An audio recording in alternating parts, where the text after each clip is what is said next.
Bismillahirrahmanirrahim. Assalamualaikum warahmatullahi wabarakatuh. Hamdan syukranillah, asyhadu an la ilaha illallah wa asyhadu anna Muhammadan abduhu wa rasuluh, la nabiyya ba'da amma ba'du. Pertama yang paling utama sekali, marilah kita ucapkan rasa syukur kita kehadirat Allah Subhanahu wa taala yang telah melimpahkan rahmat dan nikmat-Nya kepada kita semua sehingga kita dapat melaksanakan perkuliahan pada hari ini. Salat berangkat dengan salam tidak lupa-lupanya kita kirimkan buat arwah junjungan kita, yakni Nabi Muhammad sallallahu alaihi wasallam, dengan lafaz Allahumma sholli ala sayyidina Muhammad wa ala ali sayyidina Muhammad. Baiklah, dengan mengucapkan bismillahirrahmanirrahim. Baik, kami dari kelompok 6 atas nama yang pertama yaitu Ayunda Pratiwi dari BP19, Nia Anissa Chandra dari BP17, saya sendiri Wiwita Handayani dari BP17, Yuda Satria Pertama dari BP19, dan Yudi Oktoberi dari BP19. Nah, pada kesempatan kali ini kami dari kelompok 6 akan membahas tentang administrasi pendidikan dan tenaga kependidikan PTK. Nah, untuk pembahasan selanjutnya saya serahkan kepada pemateri. Kepada pemateri dipersilahkan.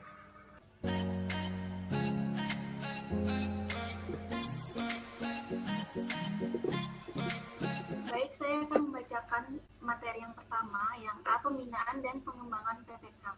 Pembinaan atau pengembangan tenaga kependidikan merupakan usaha mendayagunakan, memajukan dan meningkatkan produktivitas kerja setiap tenaga kependidikan yang ada di seluruh tingkatan manajemen organisasi dan jenjang pendidikan. Nah, tujuan dari kegiatan pembinaan ini adalah tumbuhnya kemampuan setiap tenaga kependidikan yang meliputi pertumbuhan keilmuan, wawasan berpikir, sikap terhadap pekerjaan, dan keterampilan dalam pelaksanaan tugas sehari-hari, sehingga produktivitas kerja dapat ditingkatkan. Lanjut, untuk pengembangan kualitas tenaga kependidikan ini dapat ditempuh melalui yang pertama, pendidikan lanjutan program penyegaran. Yang kedua, pertemuan ilmiah atau seminar atau operasi ilmiah dan sebagainya. Yang ketiga, komunikasi ilmiah. Yang keempat, pertukaran staf pengajar atau ahli. Yang kelima, pembinaan karir atau profesional jabatan.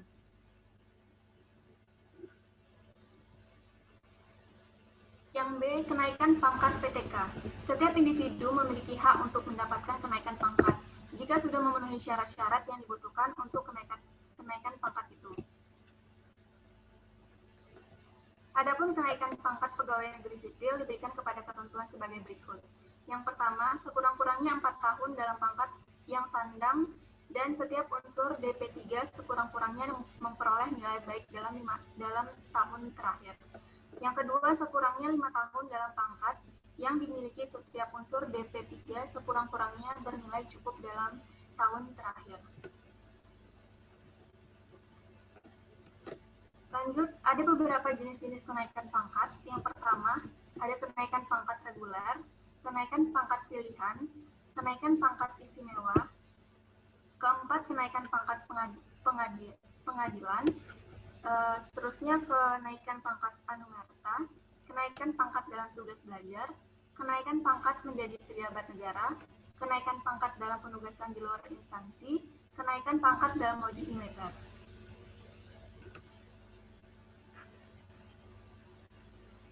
Pemberhentian dan pensiun PTK.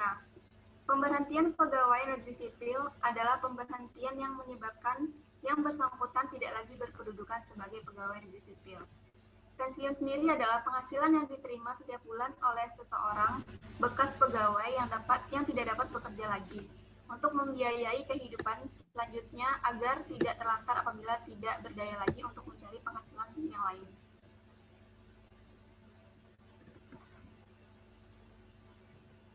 Baiklah, saya akan melanjutkan materi selanjutnya, yaitu tentang evaluasi kinerja PTK.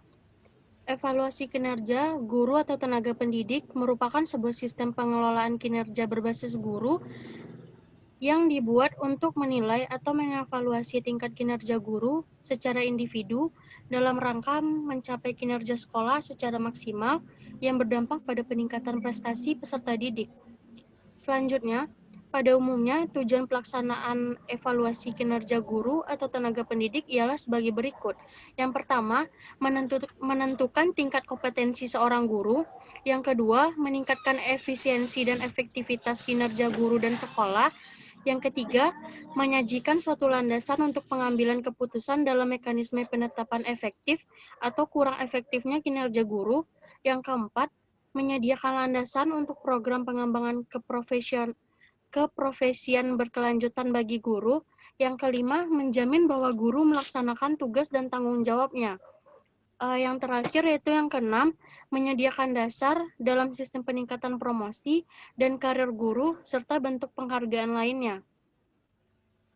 Syarat-syarat sistem evaluasi kinerja tenaga pendidik yang pertama yaitu valid. Valid adalah aspek yang dinilai benar-benar mengukur komponen-komponen tugas tenaga pendidik dalam melaksanakan pembelajaran, pembinaan, dan atau tugas lain yang relevan dan dengan fungsi sekolah. Yang kedua, reliable, yaitu mempunyai tingkat kepercayaan tinggi bila proses yang dilakukan memberikan hasil yang sama untuk seorang tenaga pendidik. Yang ketiga yaitu praktis, dapat dilakukan oleh siapapun dengan relatif mudah, dengan tingkat validitas dan reliabilitas.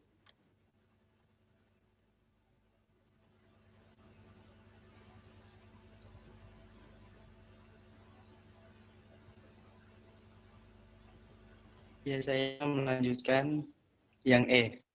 Peran guru dalam administrasi pendidikan dan tenaga kependidikan. Seorang guru dapat berperan sebagai berikut. 1. Pengambil inisiatif, pengarahan, dan penilaian kegiatan-kegiatan pendidikan. Hal ini berarti guru turut serta memikirkan kegiatan-kegiatan pendidikan yang direncanakan serta nilainya. 2 adalah wakil masyarakat, yang berarti dalam lingkungan sekolah, guru menjadi anggota suatu masyarakat. Guru harus mencerminkan suatu dan kemauan masyarakat dalam arti yang baik. Yang ketiga adalah ahli dalam mata pelajaran. Guru bertanggung jawab untuk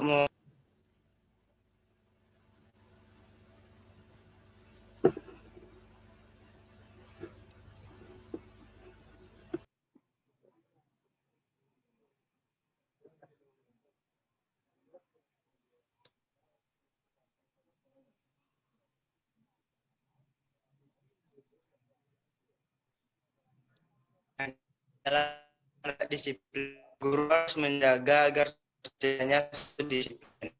Yang kelima adalah pelaksanaan administrasi pendidikan.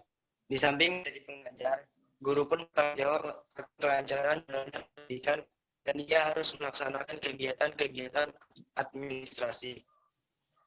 Yang keenam adalah pimpin generasi muda. Masa depan generasi muda terletak di tangan guru. Guru berperan sebagai pemimpin serta dalam mempersiapkan diri untuk anggota masyarakat yang dewasa. Yang ketujuh adalah penerjemah. Artinya guru berperan untuk menyampaikan segala perkembangan kemajuan dunia sekitar masyarakat, khususnya masyarakat.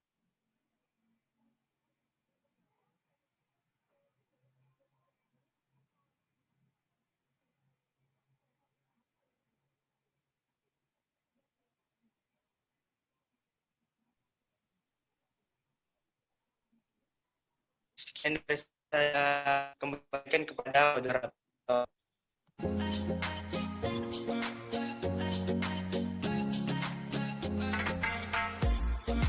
Nah, itulah penyampaian materi dari kelompok 6 tentang administrasi pendidikan dan tenaga kependidikan. Semoga bermanfaat untuk teman-teman semua. Saya sebagai moderator pamit undur diri. Jika ada kesalahan baik dari pemateri maupun dari saya sendiri, kami mengucapkan mohon maaf. Assalamualaikum warahmatullahi wabarakatuh.